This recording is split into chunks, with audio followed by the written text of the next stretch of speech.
Hello and you're very welcome to the Women's Rugby Pod, episode 161. I'm Johnny Hammond. And I'm Sadia and And we've got a bumper show for you today.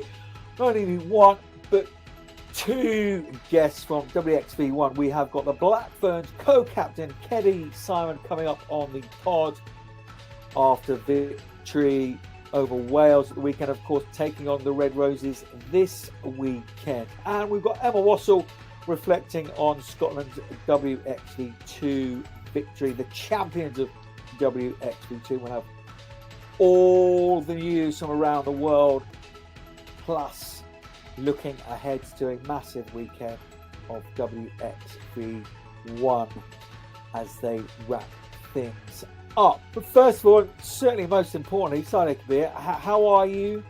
I'm good. Did the alarm clock work? The alarm clock was not set. The alarm clock has not been set. But it's going to be set for Friday. I'm going to set it for Friday. Good. Saturday. How many? Saturday morning. One. Well, I'll tell you what, why don't you set on Friday as like a test run? No, thank you. No, thank you. Understood. And you weren't setting your alarm, so you've been on catch-up a week again. Yep. No problem. How have you been celebrating Halloween? Going out for a little party with my housemate, with my best mates. I feel like you can't, Halloween weekend, you've got to go to at least one. I've done my one and I'm done. I'm one and done. But yeah, having a little boogie, it's always nice. Is that in Loughborough? No, I went to London. I've been on a bit of a world tour at the moment, going around places. Do tell more. So I was in London Friday, and I went to go see my friends in Bath to watch the final, which was great. Yeah, I went to go watch the Men's World Cup final in a Bath pub, which was lovely. And then I was down in Guildford Monday to Wednesday seeing my mate Lucy Packer. So yeah, now I'm back in Loughborough. How's Lucy? Is she well? She's very, very well. Very well. She's just going on her rehab. Yeah, we were rehab partners, so that was nice. Oh, what a whistle-stop tour you've had. Let's get straight into it then. WXV1 accommodation this weekend. But the Black Ferns obviously started the tournament with a loss to France. So they were pretty revved up for the game against Wales at the weekend. We'll look back and ahead with their co-captain, Kenny Simon, who's now on the pod.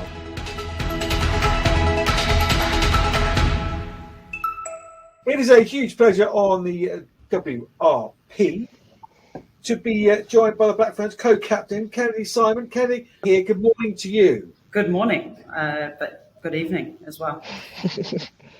How are you? How's WXV treating you so far? Oh, we're loving it. It's, amazing to have this competition at home, amazing to meet up with the Northern Hemisphere again and put on some great rugby for, my country.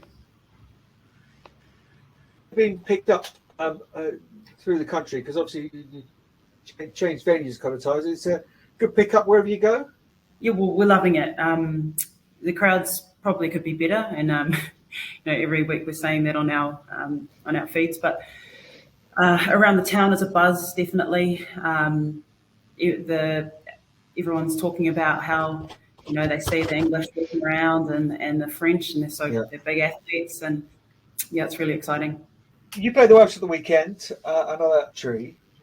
Now, I understand there's some nice banter between you. Obviously, you know those girls pretty well. Played them a couple of times in the World Cup. Now, I understand there's been a tickets transferring across, and because obviously their families, it's a long way to come across it.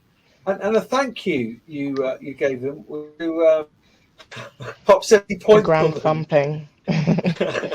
For New Zealand, thank you for the Welsh girls. Yeah, that was awesome. We stayed at the same hotel, so it was funny because the week prior to us playing each other, we were walking past each other. Our team rooms were right next to each other. It was a good little banter. And yeah, they dropped off some tickets. I think it was like 40 plus tickets, and it was cool because Ruby, I think, was the one there, and it's just a buzz. Yeah, no, absolutely. Take us into that game then. Look, we jest about it, but that is a that's a heavier scoreline than the World Cup. You must be very pleased with that performance, and playing to a game plan which is fairly obvious. Yeah, I think we, took the hurt from the week prior, and had to just reform ourselves. Had to look in the mirror, and just play a selfless game. Whatever England, the Welsh were going to throw at us, we needed to be prepared. But yeah, at the end of the day, it just came down to physicality and selflessness, I think. The Red Roses have sort of invited what they've been called themselves the vintage Roses into the camp, and just getting understand that connection with the ladies who trod the steps before. Are you consciously doing that as well as meeting young fans and all the rest of it, making bracelets for them, whatever on the sidelines? Are you conscious about looking back? Always what it's about for us. It's always about the women who've paved the pathway for us, and hear their story. Because we've evolved so much. We're fully professional now, and for them to come in and share a bit of their story, and sort of the struggles, the jubilation, everything that the journey's done for them, and now where we get to stand, it's beautiful. Do you think that adds an extra layer of meaning, especially for the younger players coming into the squad, who might not have seen the journey and stuff coming in? Because I feel like for me specifically, when we have the vintage Roses coming to camp, obviously I wasn't there on the journey that the Roses came to get to where they are now. So do you think it adds a positive effect for those young girls who have just come into the squad and are getting a feel for what it is to be a Black Fern? 100%. Yes, that's perfectly said. For the Black Ferns now, our debutantes, this is what they see. We get to go into a room and choose whatever boots we want. We get to just put on the black jersey and have no worries. And then we hear stories about women who were paid $20 a day. They had to wear the men's jerseys. Little things like that. Had to pay for their own food. Get to and from training themselves. So it's really nice to be able to understand the sacrifices that it took so that we could put our jersey on and just be free to play. Being current world champions, so I put it back to the rugby. You set up, although I understand some old faces came to visit this week. I understand Smithy was up watching a session. No doubt, good to see him back. And all the fact that he's come down and kind of not involved in official capacity doesn't it say it all? How's the new squad? How conscious are you of picking up the WXV title as well? Yeah, well, it's a young team. We've been together 6 weeks. We had a 1 week break in between, but look, we're just really excited to play against the Red Roses. It goes without saying they're an amazing side. They're athletes, and they're our rivals. As much as we want to get out there and just play some really dominant rugby, we also give them the respect that they deserve. They're incredibly professional outfit, and I believe that this team has done a lot over the last 6 weeks to connect off the field, connect on the field, and then hopefully we can put together some really fast, exhilarating rugby. You just touched on earlier about you came off the back of that French loss, and then that fueled that performance against Wales. So just how important is that 10, 15 minutes from that first whistle going to be against the Red Roses? Because if you're hurting for the French result, I suspect that hurt for the Red Roses come from the World Cup final is going to be sort of twice older. Yep, we definitely expect some vengeance. We've carried the French loss, and taken that in our stride. So I think for us, though, we have to forget about what's been. The English are a different side. This is going to be, quality test footy, and we've got to be prepared for whatever the Red Roses throw at us.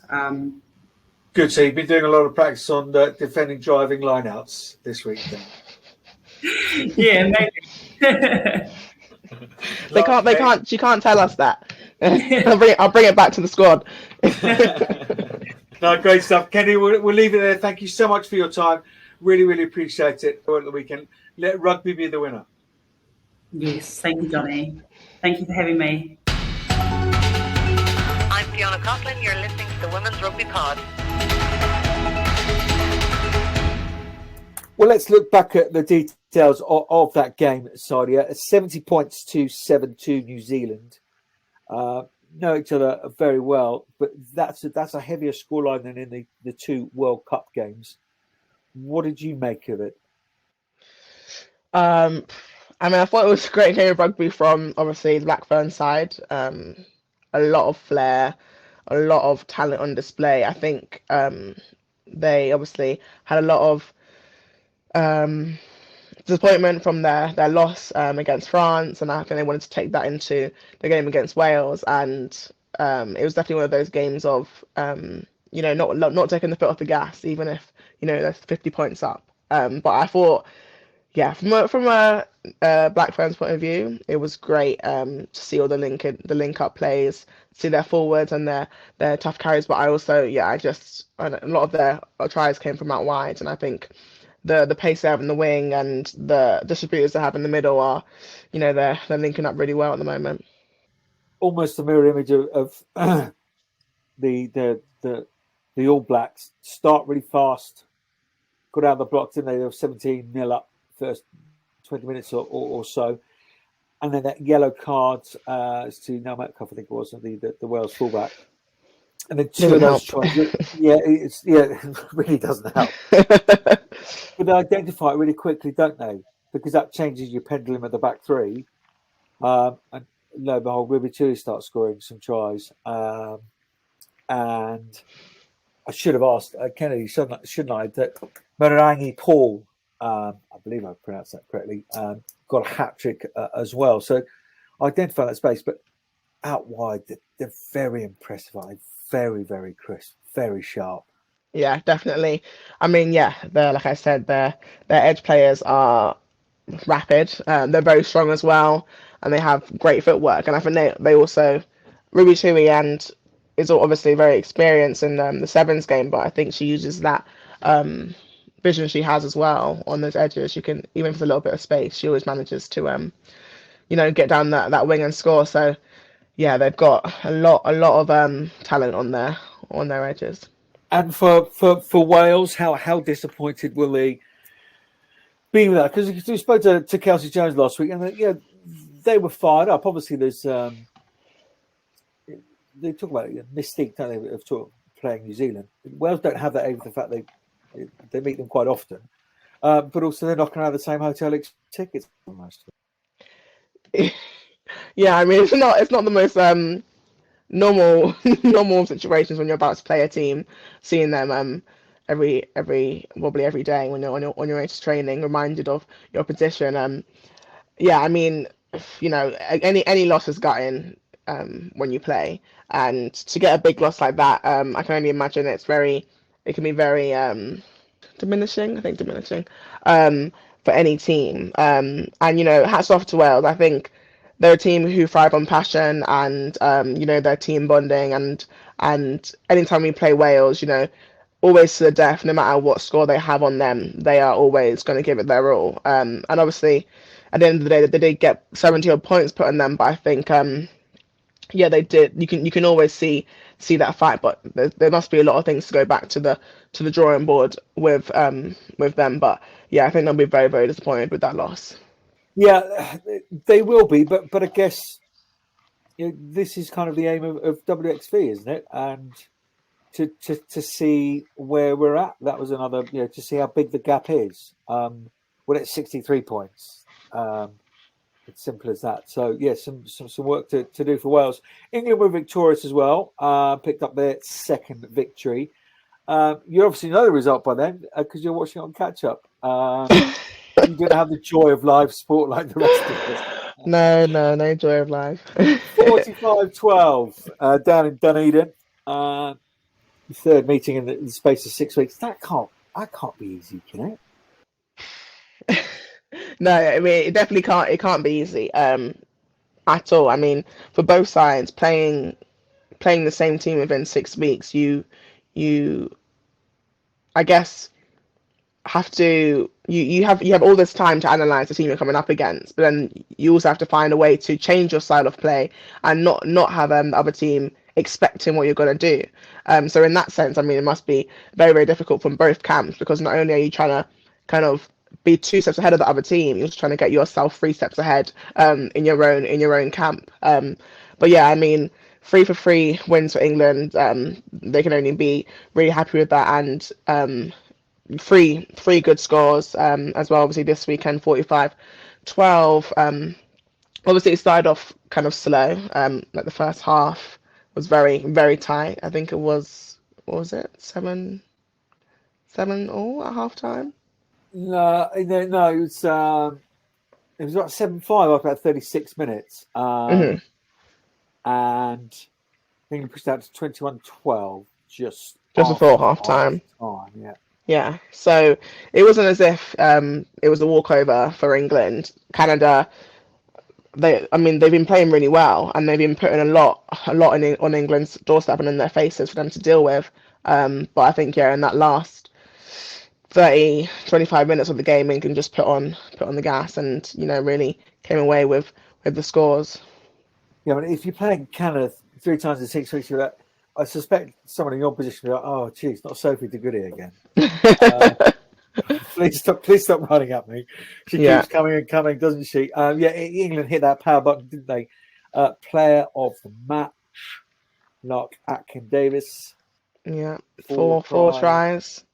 Illikill done with 3. Just breached on a little angle. Scored as well, McDonald. Canada pace varies. We know all about her pace, don't we? And Emily Tatosi with a muscular effort from her. Who particularly impressed you in that Red Roses performance that makes them have to start at the weekend against the Black Ferns? Good question. Because there's some selection headaches, isn't there? Yeah, I think Rosie Galligan came off the bench well. She's very good in line out, attack and D, but I think she also puts herself in good places in open play, and always I think she always plays like she has something to prove, which is quite admirable in a player. So I think she was very good off the bench. Who else would I say stood out? I think just the usual. I think Lark, she is so reliable, and I feel like she never really has a bad game, to be honest. And I think she's just, every game she plays solidifies why she is in that starting shirt. So I'd give Lark a special mention there too. And I personally hope that I see a bit more of Meg Jones, to be honest. But that's my personal opinion.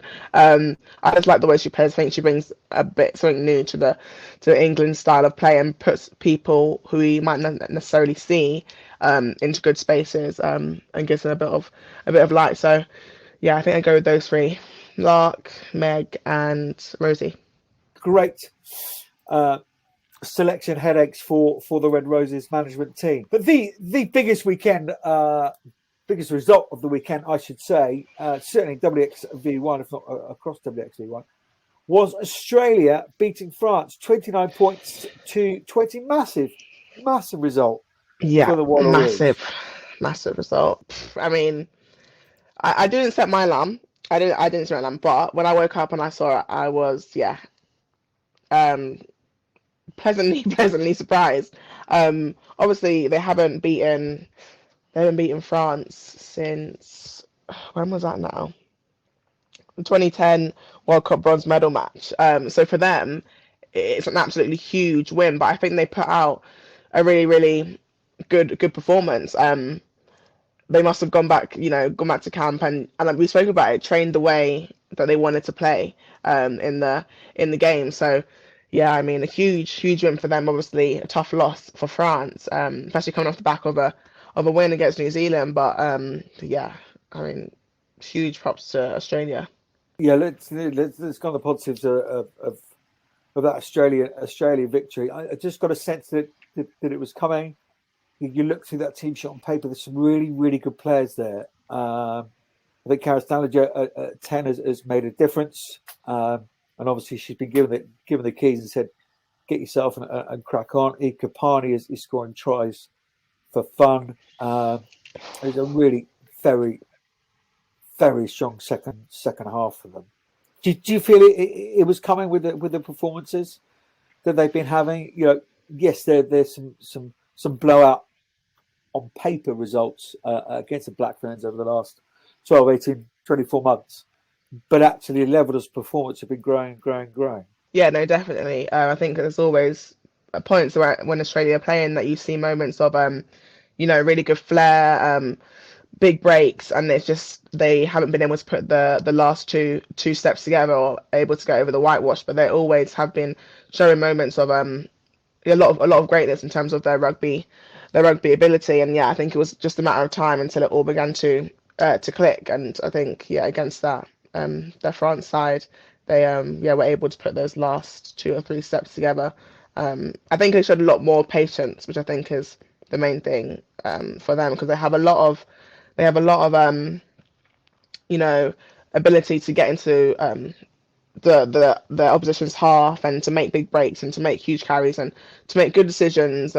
But it's just once they get in there, I think sometimes they fumble or want to get over the try line a bit too quickly. So I think they showed great patience in that game, and that's what got them the win.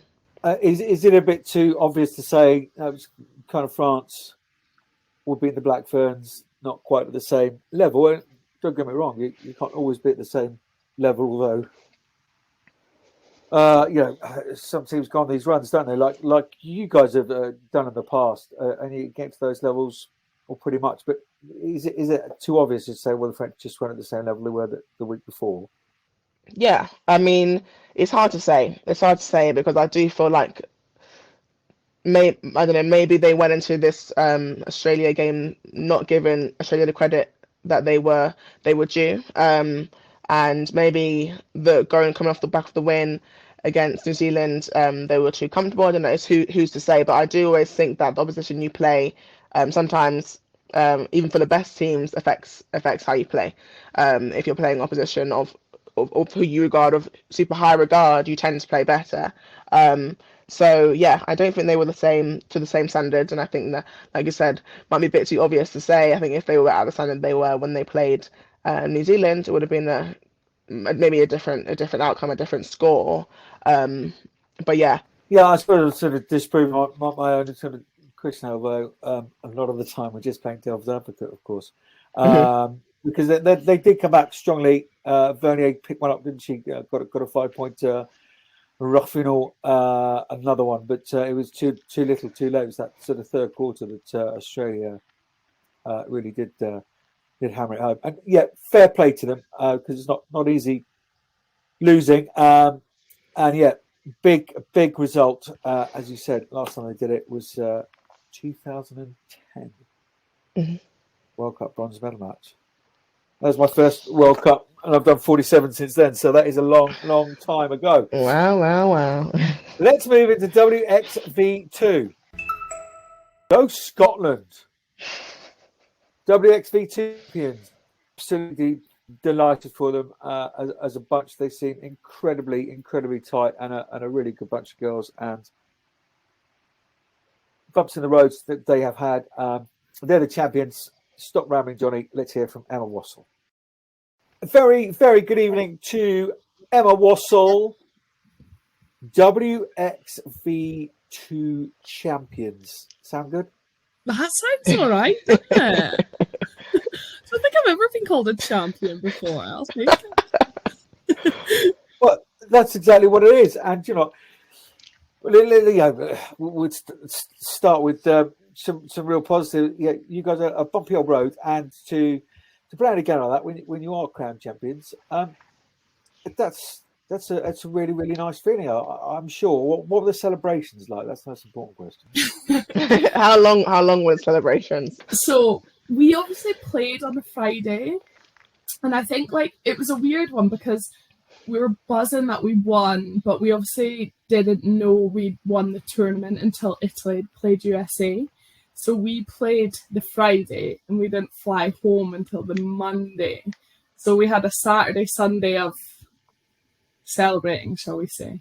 And yeah, so we obviously had to go along to the game to watch Italy and USA. And that was, yeah, not a very enjoyable watch, I won't lie. Not because of the rugby, just it's just I don't really like putting my fate in someone else's hands. But yeah, it was a bit closer than I would have liked at the end. But it was just so nice, like after that, obviously, to be able to really celebrate. Yeah, so we were all in the stands and then went down. But yeah, it was maybe just a bit weird that it wasn't straight after the game, but still, I'm not complaining. And then celebrations carried on from there. Nice. How did you find Cape Town? Did you enjoy Cape Town? I loved it, like absolutely loved it. Probably one of the best tours I've ever been on with Scotland. Obviously going to New Zealand was incredible. But I don't know what it was. Really enjoyed it. I think there was a bit of a buzz around South Africa, obviously with the World Cup and South Africa still being in the final ultimately. Yeah, there is many kind of troubles in that country, but there's just so many nice parts as well. Like a lot of the people we met were incredible. We did a community initiative thing with like hundreds of children, and it was just really, really, really special. The weather was lovely the whole time. Could not complain. Sorry. God, rubbing it in. It was just, and yeah, like we had a good balance of training to kind of off field stuff, and then like when you're winning, everything just feels so much better. So it was honestly an incredible trip.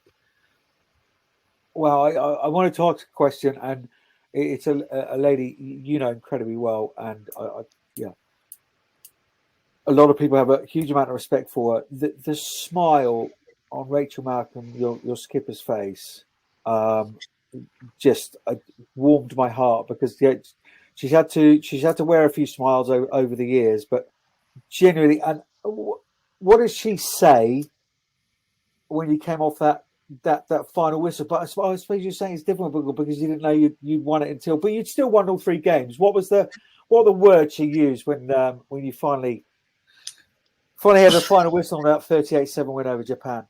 To be fair, there was every week we maybe had slightly different messages going into every game because they were very different games. But in that last game, it was just be brave. That's kind of what we all spoke about as a squad.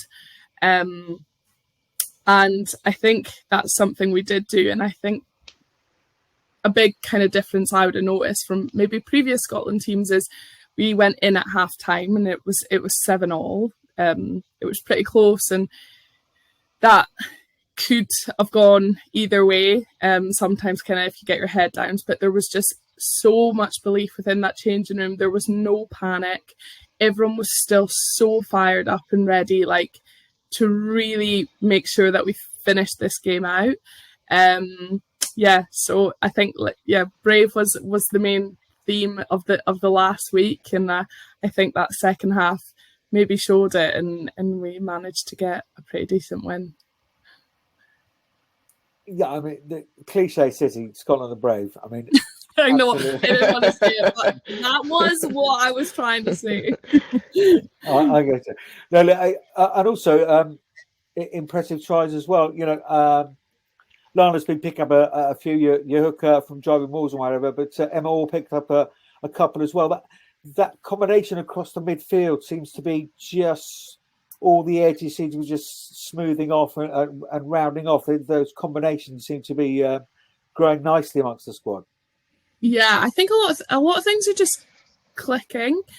We've got a good balance of experience and kind of youth in the squad, and I I think I don't know if I said before, but just the off-field time we've spent getting to know each other and all that other stuff, it does really make a big difference. I mean, like Nellie's kind of game management, sorry, Helen Nelson, game management is just night and day, and like she's just so good back there. And then you've got Emma Orr, who is like world class, and I genuinely look at her and she is no idea how talented she is. She's the most humble, incredible human, and she's 20 years old, and she will be an Emily Scarrett. Like I stand by that. She is genuinely incredible.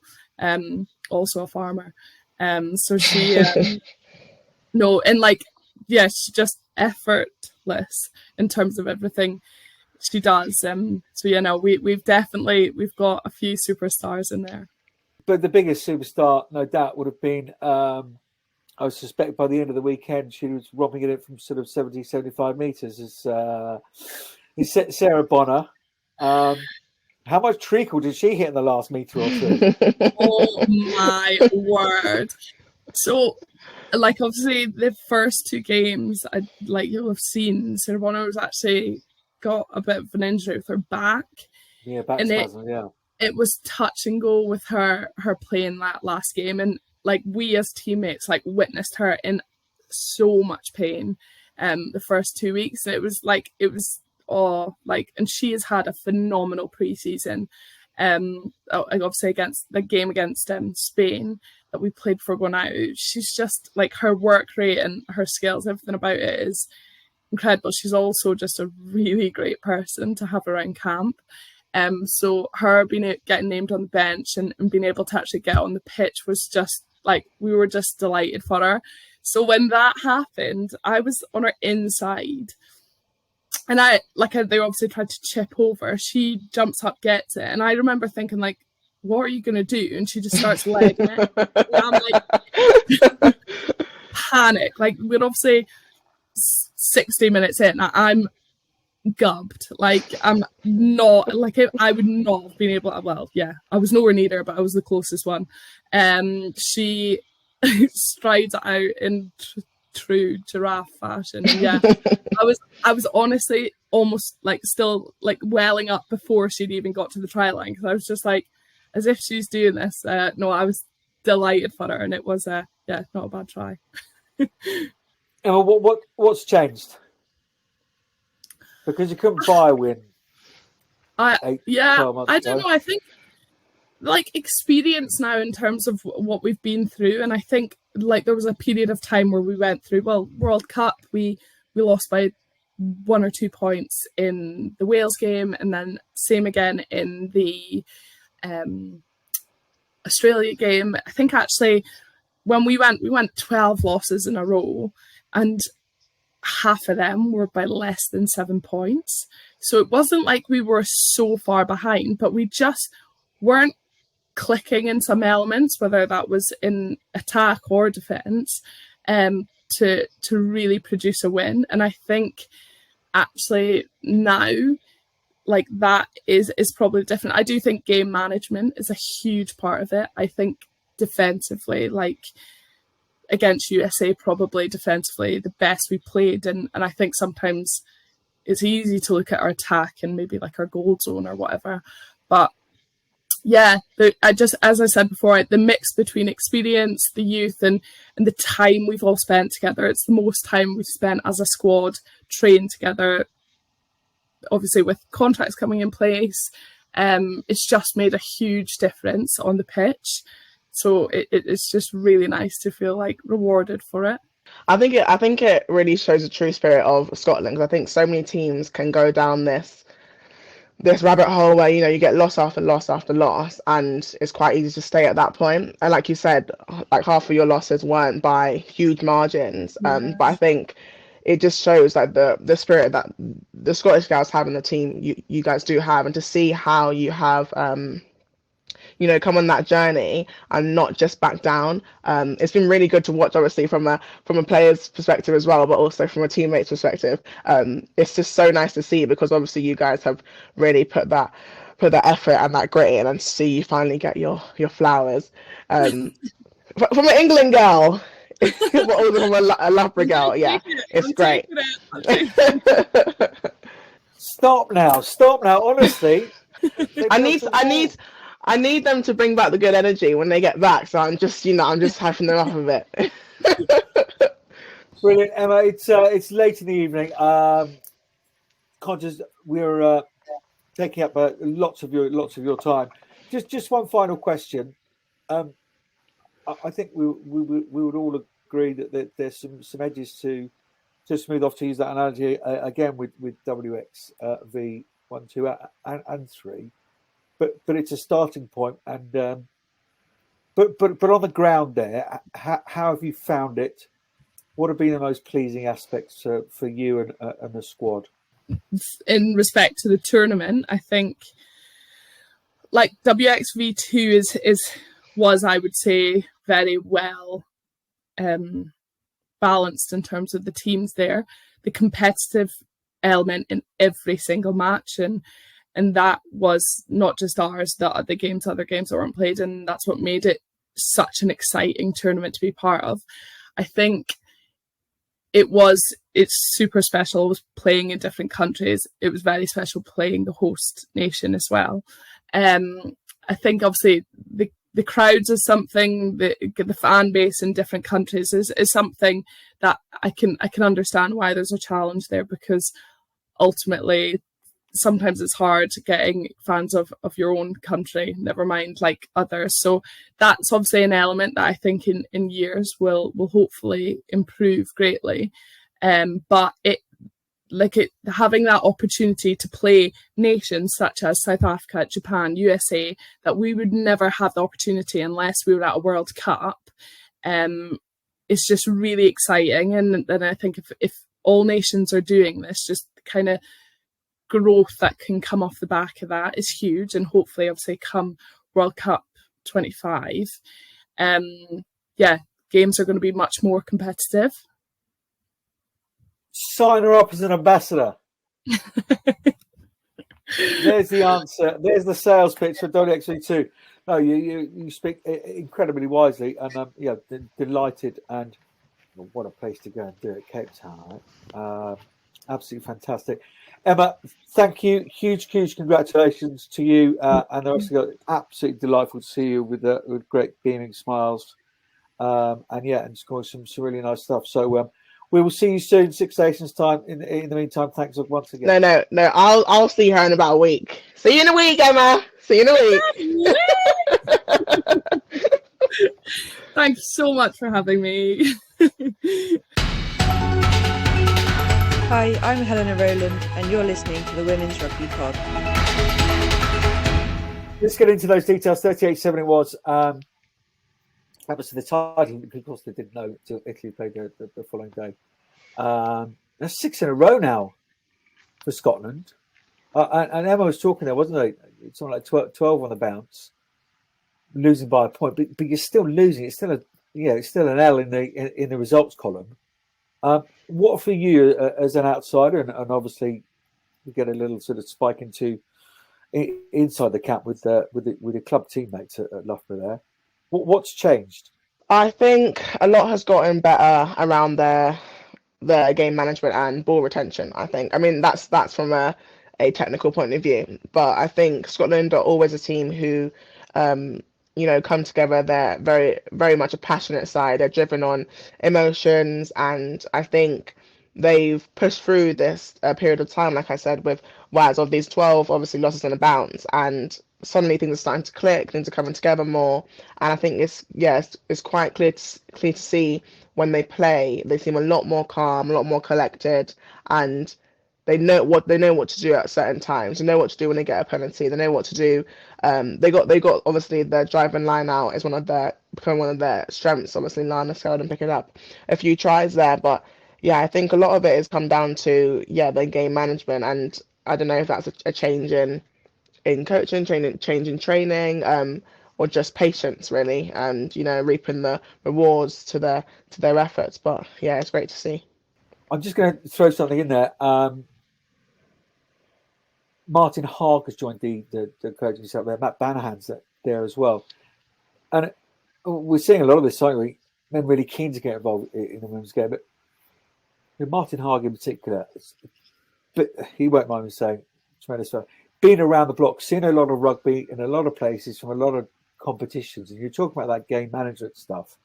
And Brian Easton, good coach, he just hasn't had those kind of coaching experiences. And if someone coming in like that, it's a really, really wise move just to say, well, perhaps we just think about it this way, or I saw that, and I think you're absolutely right. The game management has improved hugely. So well done to all of them. Japan, have been all right. They certainly started very, very strongly. Scotland were trailing till, was it just after half time, and then Just after half time, yeah. And then Lana Skeldon then puts one over. Again, great opportunity for Japan, and for them, I guess, is about competing for that 50, 60, 70 event, and that's what WRP is doing. Yeah, it was 7-7. Yeah, at half time, 7-0 at half time when they came in. So for Japan, that's a huge win.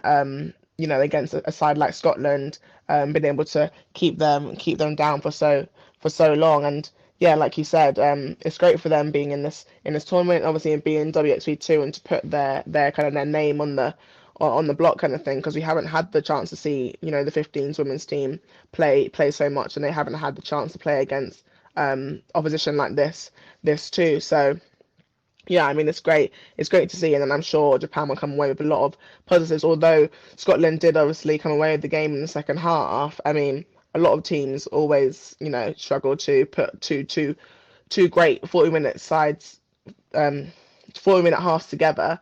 So I think, yeah, for them it's just building and taking this obviously first tournament as a learning curve.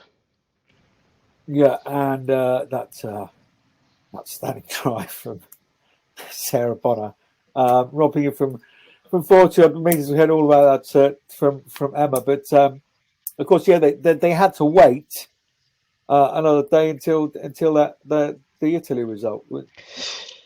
Yes, yeah. So Italy coming away with the win against USA, 30-8. Obviously Italy proving a bit too strong for USA, but yeah, the Scotland girls are watching from the stands very nervously to find out if they became the champions of WXV, which eventually they did. I mean, yeah, a lot of strong tries from Giordano, Stefan, Dianca, and obviously Beatrice Rigoni being another standout player again. I don't know if everyone at home saw that try from her. I mean, I was jealous. I was thinking, I wish that was me bumping off two people, getting her offloading, putting her teammate away. Yeah. But I mean, it's not a shock, to be honest. She's been on form recently. Yeah, please, if you haven't seen that, can't remember who the try was for now. I didn't think a try, might it? But yeah, she bumps off a couple of people, and then pops the arm around the back and flips it. Just when you prepare for Italy, do you have a Rigoni watch? Like, who's marking Beatrice? Who's on Beatrice's watch? I don't know if I can say, but we definitely always she's always comes up in conversation. Definitely. Yeah, I mean, we always look out for the other team's top players, and she's definitely one of Italy's at the moment. So, and fair play to South Africa as well, who picked up their win. Excuse me, securing their status in this tournament for next year. I'm just generally pleased for South Africa, because these unions had to put their hands up and say we want those tournaments. I can imagine the meeting with Lynn Catwell, who's a sort of grand fromage for South African women's rugby. Just me, pick me. just so keen to just throw all the experiences she can at her players and management and coaches and what have you. And 33-7. That's a handsome victory for them. They will be absolutely delighted. And they're only going to get better as well. A few players coming over to England to play, gaining some experience there. Bulls Daisies are now fully professional. One of the provinces down there, one of the clubs. They're only going to get better, especially with amount of exposure and rugby that they're getting left, right, and centre, whether that be 15s or 7s. You mentioned obviously a few of the girls coming over to play in the PWR, and I think South Africa are a team who physically they are a team to reckon with. Physically, in terms of, you know, and also their passion, their strength on the pitch. I think a lot of it is just now that rugby knowledge, and you only gain that really through training and playing and coaching staff around you. But having those players coming over and playing in obviously this league over here, they'll gain more experience, more knowledge to bring back to their side when they go back to play international matches. But I think South Africa, they are really, really building quite strongly at the moment. They've been on quite a journey, obviously, since we last saw them, I think 2 years ago in the autumn. We played a warm-up game against them. And since then, they've just been, you know, really, really on a journey and getting so much better. So, I mean, it's quite exciting to see from a rugby perspective, but it's also quite nerve-wracking as well, because, you know, after the hits they've been putting on some of the Scottish girls, sorry, Chloe Rolly, I'm quite scared, you know, for the next time we have to come up against them. Very good. No, fair play to South Africa. WXV3, let's look back. A combination of the WXV3 out in Dubai, the 7 Stadium. You'll remember it was a straight shootout between Ireland and Spain. A little bit of spice there in that game as well, of course, because Spain partly responsible for Ireland being knocked out of the World Cup for qualification. But it was Ireland who got the job done. 15 points to 13, couple of yellows for Ireland. They were down 10-0, but rallied very, very well indeed. And one held it over the line as well, did Spain. A very, very impressive Pena is a very, very good young player, one to look out for as well. But turned it on in the second 40. Conceded nothing and scored 12 points with tries from Neve Jones and Grace Moore. Congratulations to Ireland. And again, not been an easy couple of years, but to lift a trophy and what have you, feels like they're just beginning to rediscover their mojo, Sadia. Yeah, definitely. I mean, I think it's still definitely at the start of their journey in terms of, you know, finding their feet. But I mean, it's great to see them get some wins on the board, and big wins at that. I feel like for a team like them, they need that kind of confidence to get them going, and, you know, to do it in such a unique way. Obviously, in the new tournament, WXV3, coming away being champions of that. I think, yeah, for them, this is a great building block, and I'm sure Scott Beeman will be, you know, beaming with joy after that start enter the tournament. So yeah, I mean, it's been really great for them. And ladies and gentlemen, she doesn't even script these. These are just off the bat, you know. Honestly, it just comes to me. It just comes to me naturally. Sign her up permanently. How did Kenya get on? Kenya can't be a lot. There was loads on in that game, wasn't there? Yeah, so a lot going on in that game. Kenya wanted to turn around that World Cup loss in the qualifier last year. They came away with the win against Colombia, the score being 21-5, which means Colombia are now playing against Netherlands in the playoffs for WXV, with Kenya securing their place in WXV3. Yeah, and it could mean another European place, which, you know, it is what it is. But we could lose a South American, any South American representation, which is not kind of really the idea of WXV, is it? But as we say, it's a first run out, and we will see where we get to. It was a bit of a washout in the other game. Fiji 118-0 Kazakhstan, 18 tries in all, 4 from Attila Melinia. The toll of playing these kind of levels of games 3 weeks in a row. I just caught up with the Kazakhstans. They're on vapor. Let's get you up to date with only a couple of bits of news from around the world. World Rugby have announced a new structure for the men's global season, but they haven't forgot the women. Basically, the headline being for the Women's Six Nations will now run from the second week of April to mid-May, while WXV will run from 26 to 28, but there will be no WXV one in 2027 for potential Lions tour. Yeah.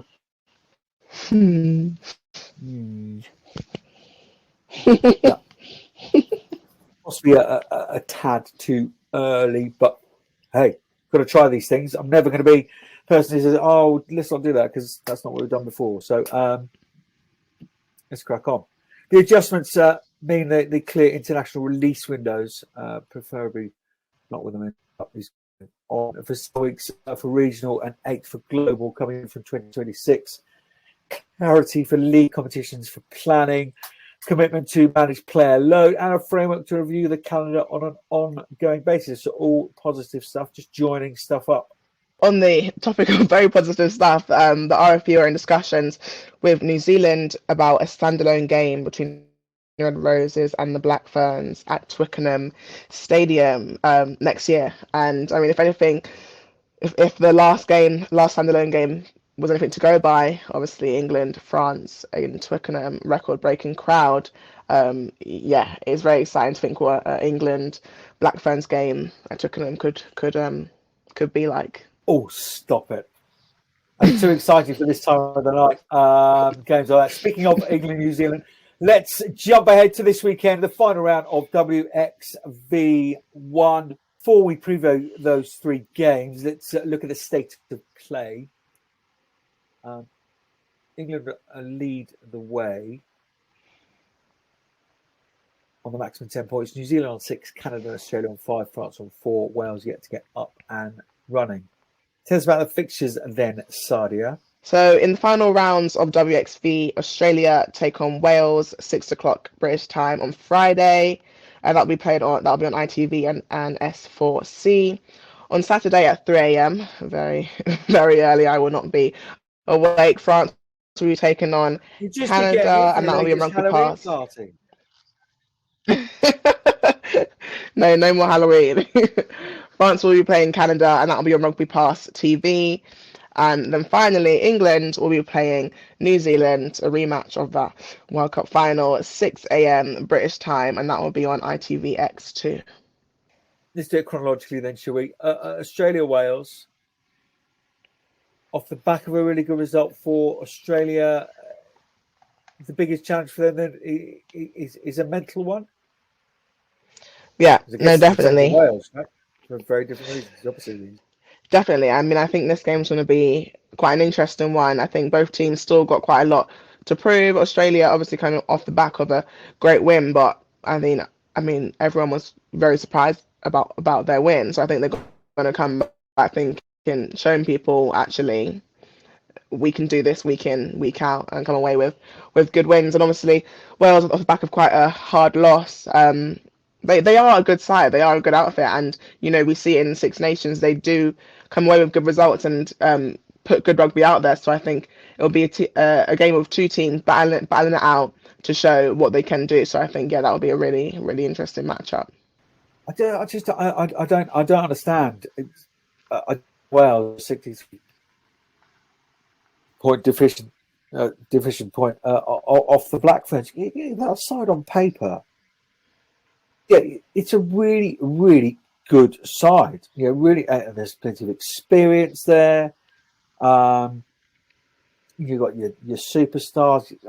Just a horrible back row to play against. It meant in the nicest possible way. And they will be snarling, won't they, this week?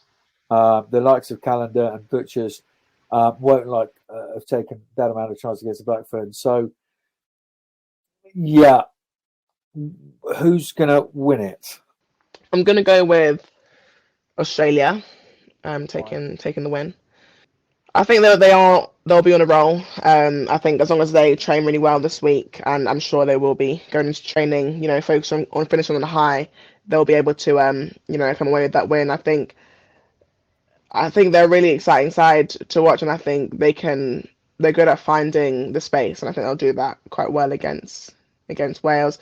And like you said, I'm sure Wales, especially their back row, Alex calendar is probably has a shrine up of people she's coming after in the Australian team. But I'm sure. Well, I'm not sure. I'm putting my money on Australia coming away with the win this weekend. So thank you very much. We just lost all of our Welsh listeners. And,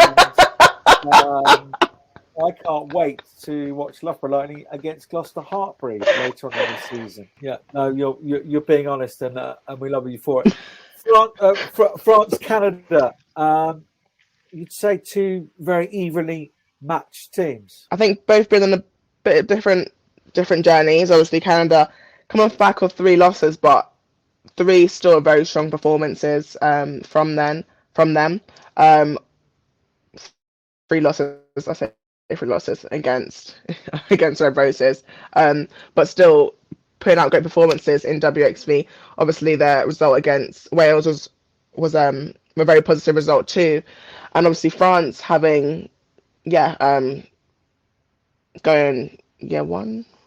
What is the 1 loss, 1 win for France in the WXV tournament?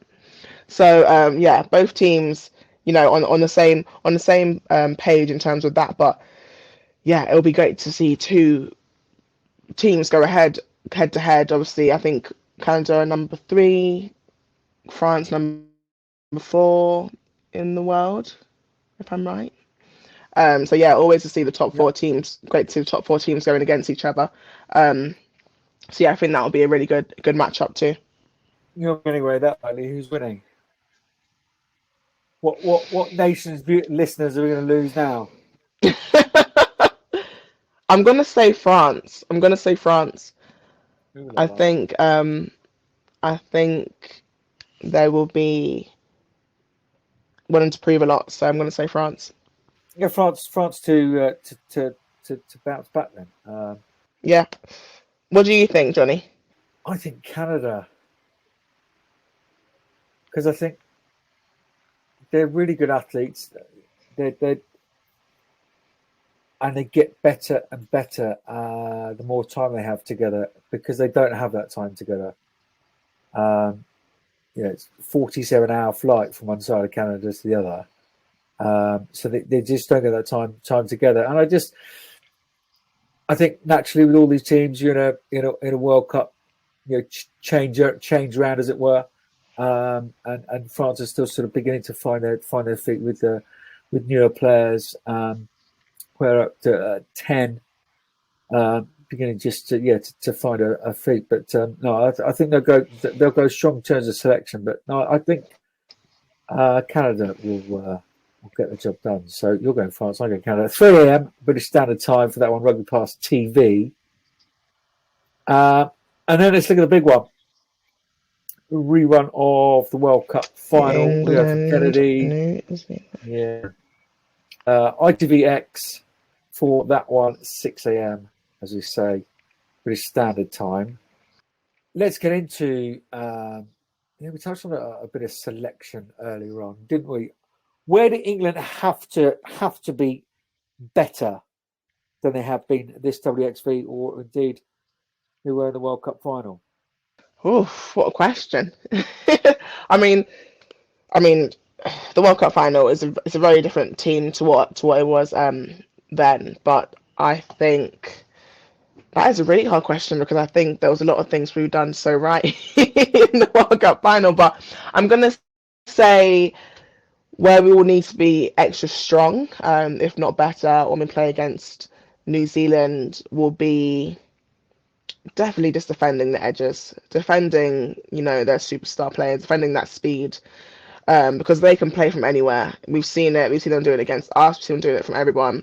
They'll play from their 5 meter if they can see a little bit of space. A little chip over the top, a little wonder pass in the hands of Ruby Tui, it's dangerous. So I think as long as we shut down those edges and we defend smart, our forwards, they love the collisions in the middle of the pitch. We will tackle anyone all day in those 15s. But I think where we need to be better is definitely defending on those edges. I think our attack will do the work for us. But Indy, I think definitely we need to be a bit smart around there and closing that gate. Because when they get that midfield going, and Demont gets the passes going, the little sort of Sexton wraparounds, and Duplessis is fizzing out long passes to likes of Paul and Ruby Tui, Rudy Holmes coming up from.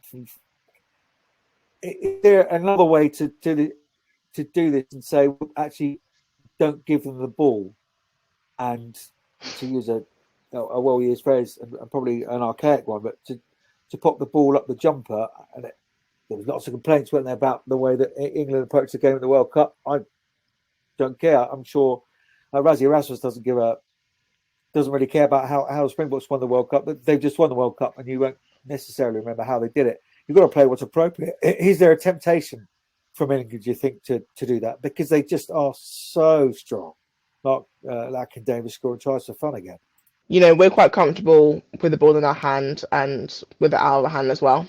I think there's always a bit of, that could always happen where you think, oh, let's keep the ball up our jumper. But if that space is there to kick, if it might be a better opportunity to, go in behind, then, England, Holly Aitchison, Meg Jones, Helena Rowland, Ellie Kildown will be the people to take that space. And I think we back them, and also we back our game plan and our training.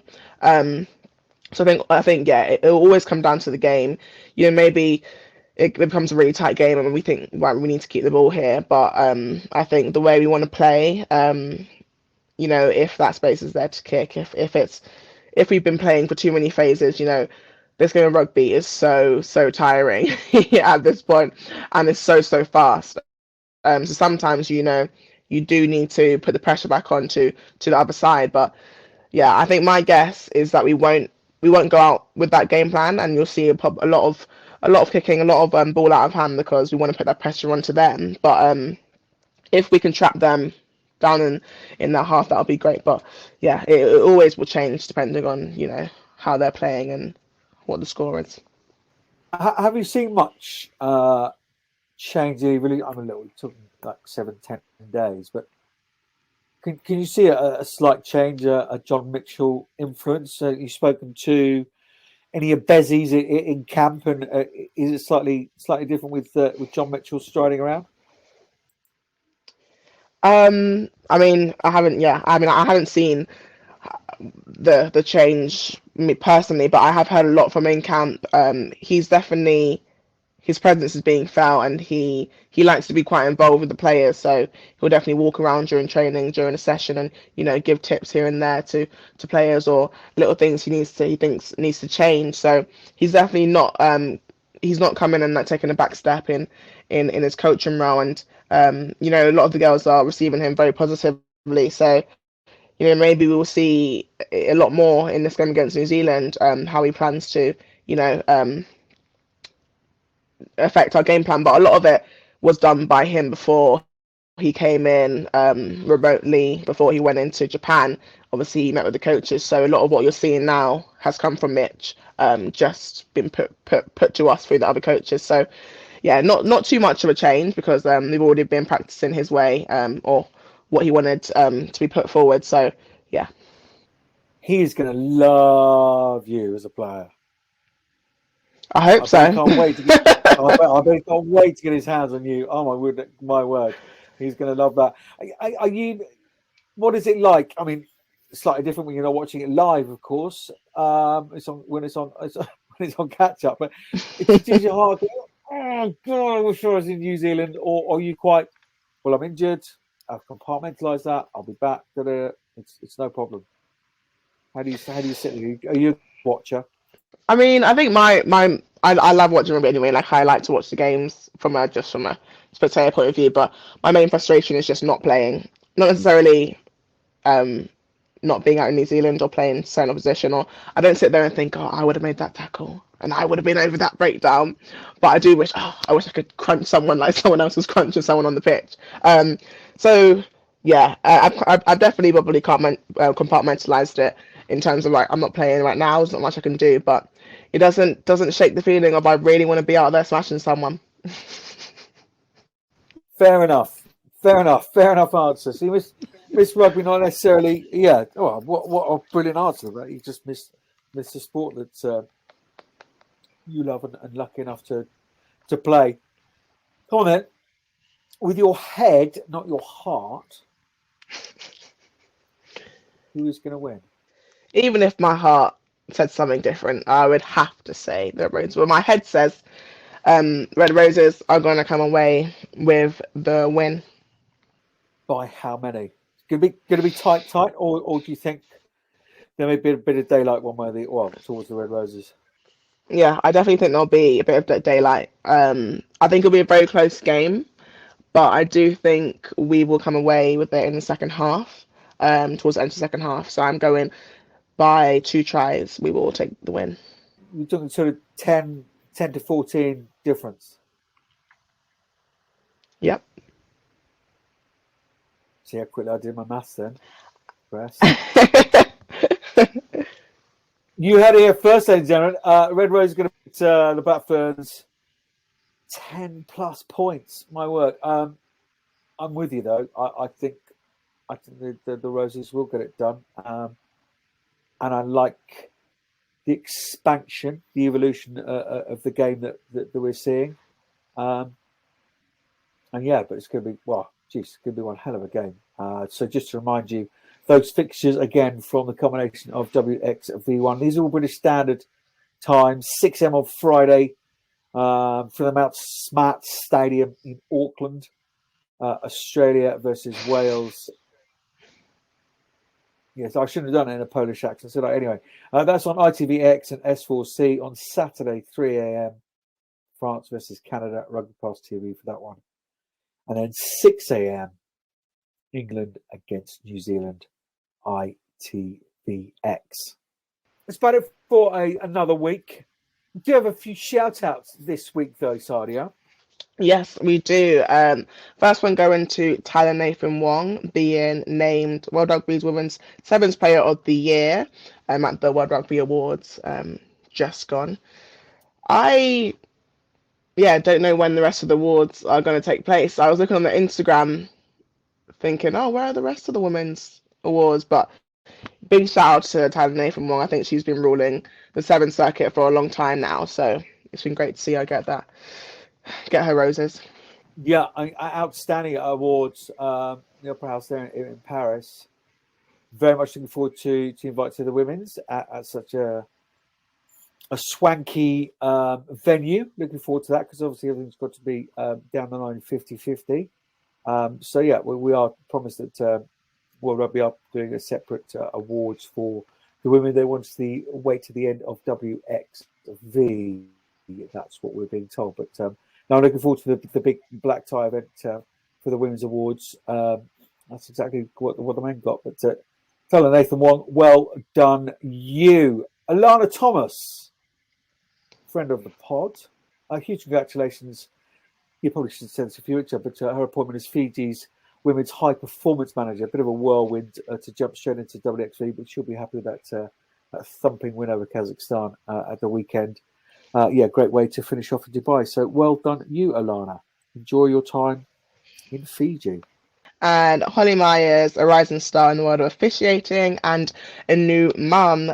She was away from her baby for 2 weeks, but kept up her milk supply and donated 5.6 litres to Milk Matters Milk Bank in Cape Town, which is a lot. It equates to 112 days of feeding a premature baby. Holly Myers was actually in and around the England camp doing some reffing pre-WXV, and brought her baby along with her. So yeah, it's great to see.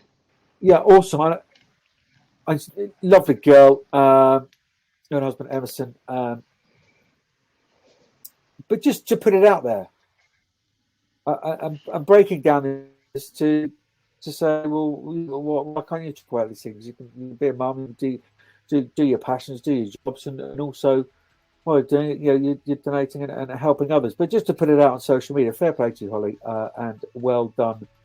Really nice little good news story. That, and finally, another good news story. Paula George, a vintage rose.